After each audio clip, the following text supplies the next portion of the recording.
Oh, folks, thanks for coming today. I really appreciate it. I've been hearing from Iowans just all across the state, and they are very, very concerned with a number of issues, as some of my colleagues have already outlined. We have the rising inflation, which has impacted our consumers all across Iowa. And of course, not only gasoline prices, as many of the folks that live in rural areas like I do have to drive a considerable distance to their jobs. They're paying more at the pump.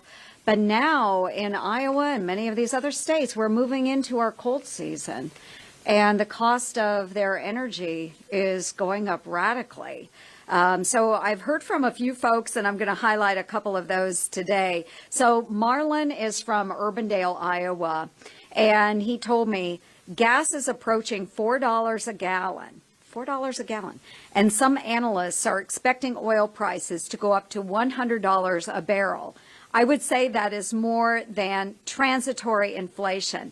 I don't feel the Fed is being truthful with the American people. I feel we have a real inflation problem and will only get worse. It doesn't take an economist to see that if oil goes over $100 a barrel, a recession is just around the corner. Again, that was Marlon from Urbandale. Deb out in Fairfield, Iowa. Deb said, federal agencies are predicting astronomical energy costs this winter that is completely avoidable. And she also suggested a solution for our administration. Here it is.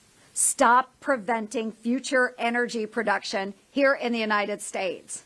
Thank you, Deb. That is brilliant. And I hope that President Biden listens to you.